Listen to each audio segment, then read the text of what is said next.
I think if I ever leave a tournament where I don't want to say feel good, but you feel like you maxed everything out, then I'll probably be done coaching. I don't think that'll ever happen. I always think there's a little bit more that we can get out of our guys. I'll always think that, and if I stop thinking that, then, like I said, then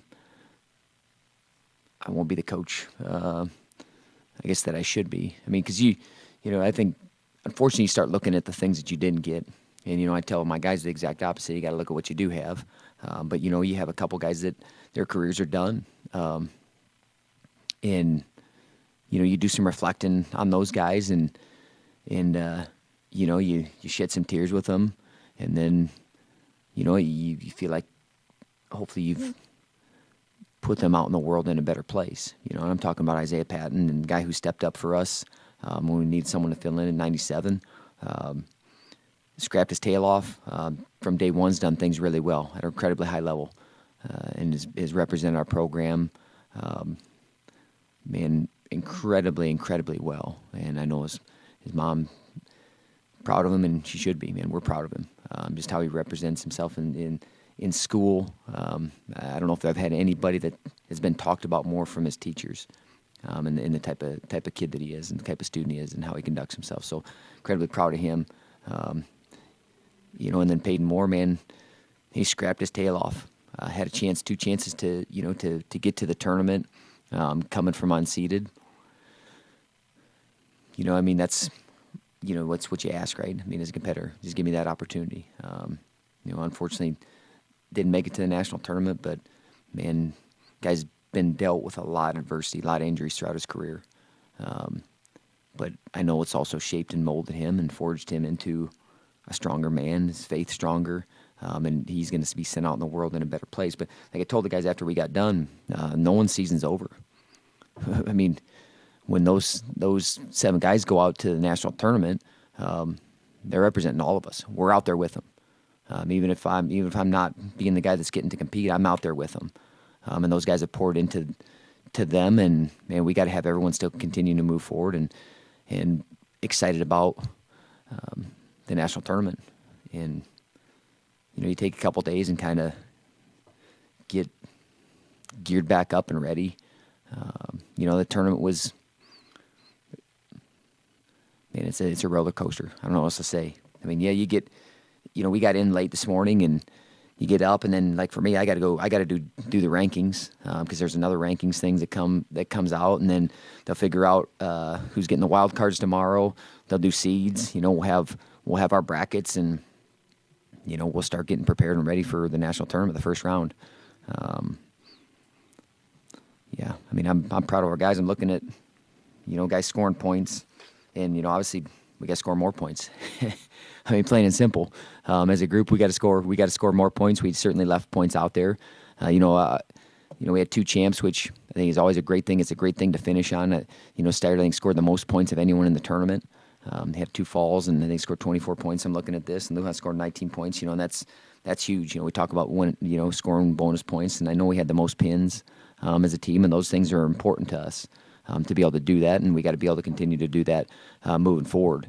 Schwab had a couple pins, lost a really tough first round match, and then got a couple pins on the backside, won a tough match, and punched his ticket to go into the national tournament. Skid Larzik competed his tail off.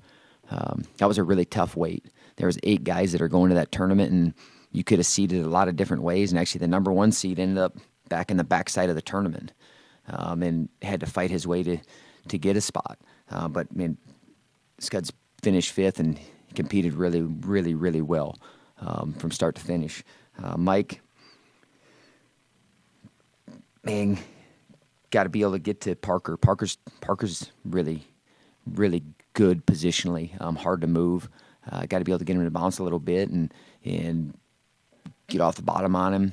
And then backside, you get caught into a scramble and you give up 6. I'm telling you, it's tough when you go to your back. You give up 4 back points. And Lujan was able to overcome one of those. He got caught on his back early in one of the matches. It's a tough thing to do. So going to our back is obviously something we don't want to have happen. But if you do, you got to be able to obviously get off it. But Mike had won a tough, gritty fifth and sixth place match to punch his ticket. Max, great first match, man. Wow, it's as good as he's looked. Lost to a guy, 1-0 and in deep, almost finish at the end. And hopefully his body of work should merit that he gets a spot. He's in the top 10 in coach's rank. He's in top 10 in RPI. Those are two things that they look at. But sometimes you only got so many bullets, and you got to protect your athlete in certain situations too. I'm not on that committee, but if I'm on that committee, that's a pretty easy decision. Look at this guy. Look at what he's done. I'm going to X that box, and I'm going to move him into the national tournament. We'll find that out tomorrow. I said Peyton scored points from unseeded. I think that's huge. Yant, man, scrapped his tail off. And, in the match against Air Force, that kid beat him up pretty good in the duel. And he took him down at the end of the match to win the match.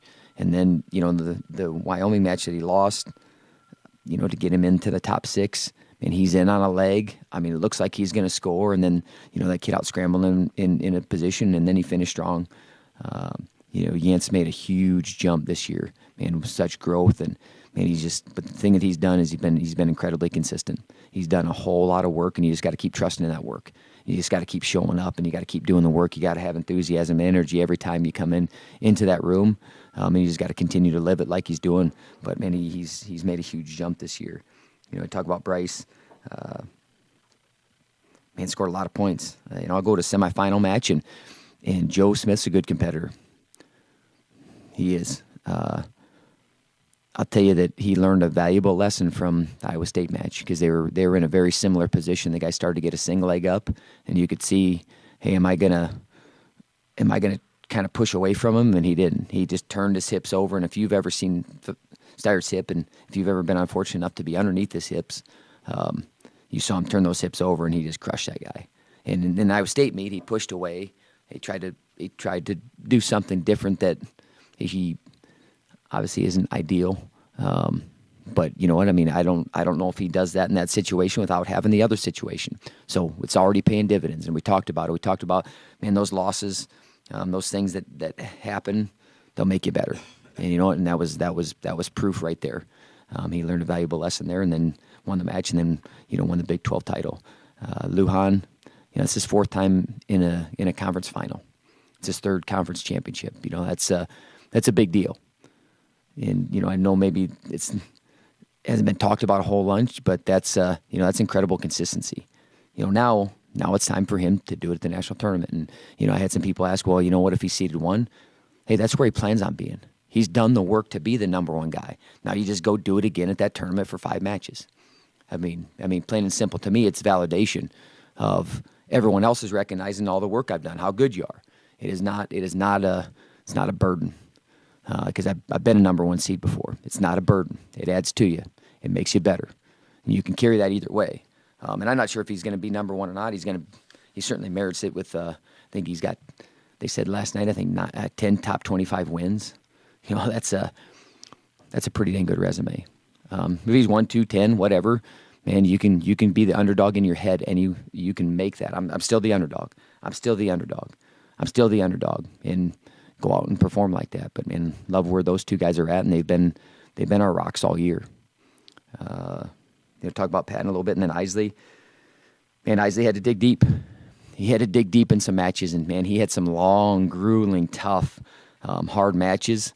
And I think he proved some things to himself, what he's capable of. And sometimes you get a little bit of monkey on your back. And what I mean by that is, okay, I haven't got to the tournament the last couple of years, and then, maybe you lose in a certain round of a tournament, and, then you lose there again, and then you kind of start reliving what happened the last time.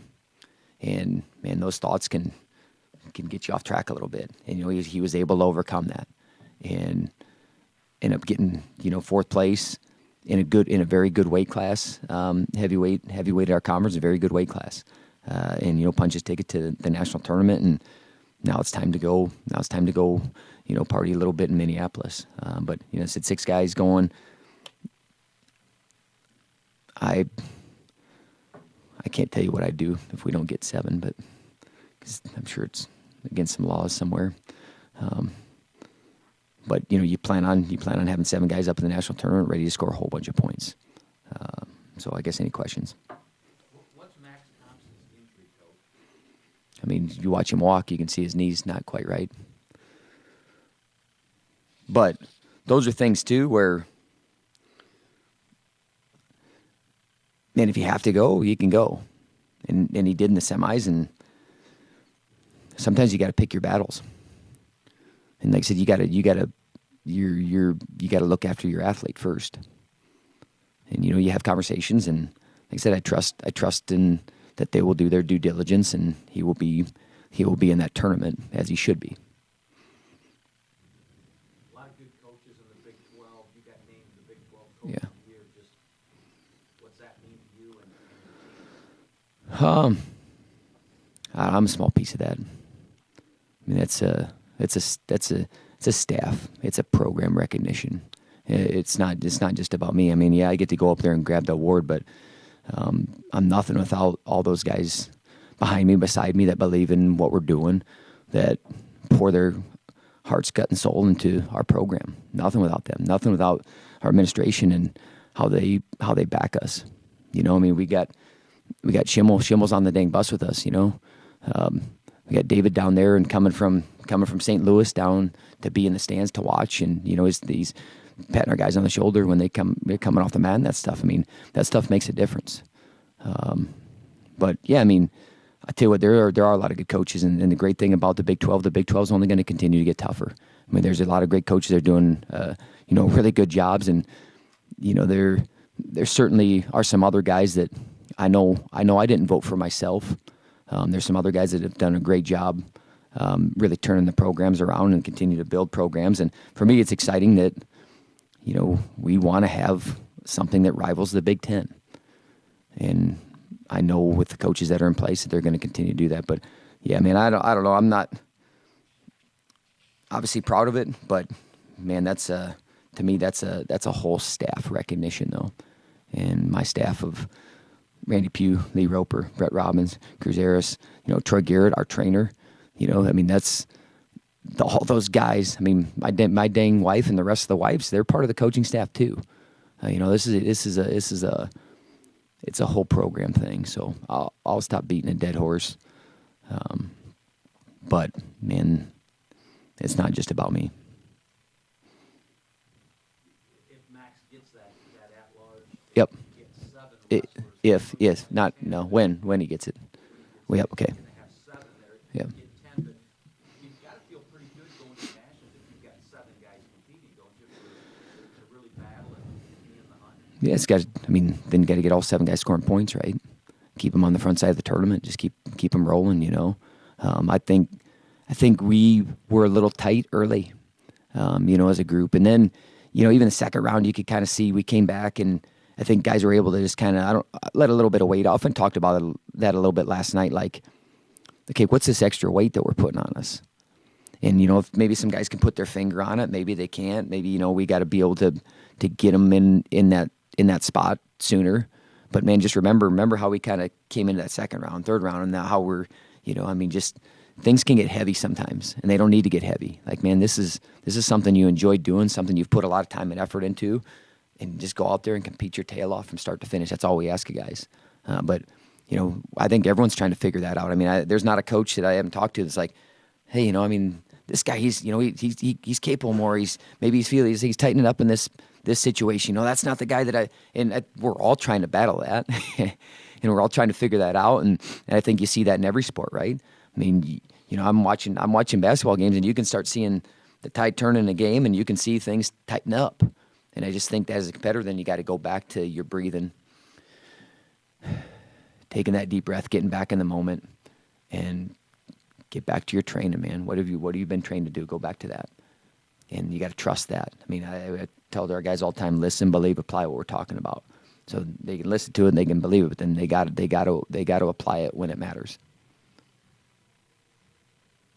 A year ago, outside of Drew Foster and you and maybe his teammates, I don't know if a lot of people thought he would win a national title with Lujan and Steyer doing what they did, Yep. and maybe a 1 seed for Lujan.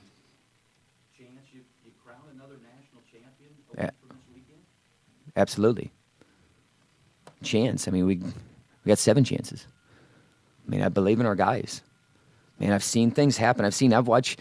Heck, I was a teammate with a guy my freshman year that he got fourth in the Big Tens, lost to a freshman, and less than 2 weeks later, he's winning a national title. So, man, I tell you, every match is different. Every situation is different. And you just have to be in that moment for each match. I mean, I'll go back to Foster. So you talked about it, man, from the first match, from the first second. I mean, he scored a takedown like 7 seconds into his first match, and he never looked back from there. And it's getting in the right frame of mind. And guys have done the work to do that. I mean, they have. The guys have done the work. They've laid the foundation to be able to go put a 5-match performance together like that. But obviously, it's got to start with the first match. And it's got to start with the first situation, going and getting the first score and all those things. But, I mean, yeah. I mean, I know how guys have been trained. I know how they're prepared. And it's just them. It's them really, truly believing it, that they can do that. I mean, they just watched their teammate do it last year. So, man, why not me? Team race-wise, outside of winning it all, 7 guys there. Yeah. What, top 10 finish, is that part of the goal? I know you want to be the champ, but Obviously single numbers. I mean, so whatever that single number is, I mean, the lower the better. You know, when you have 7 guys that can score points, you know, I think the one champ that we had one champ that was 24 points. And then you put a couple 24 points together and another 20 and 17, 18. Now all of a sudden you start getting 100 points, and then you got a chance to win the dang thing. But you know, let's go get the first win on the board. Let's go get the first score, and really, you know, let's stay healthy this next week and get ourselves prepared and ready. And you know, we'll get up to Minneapolis and we'll be ready to rock and roll, you know, when that whistle blows on Thursday morning. Anything else?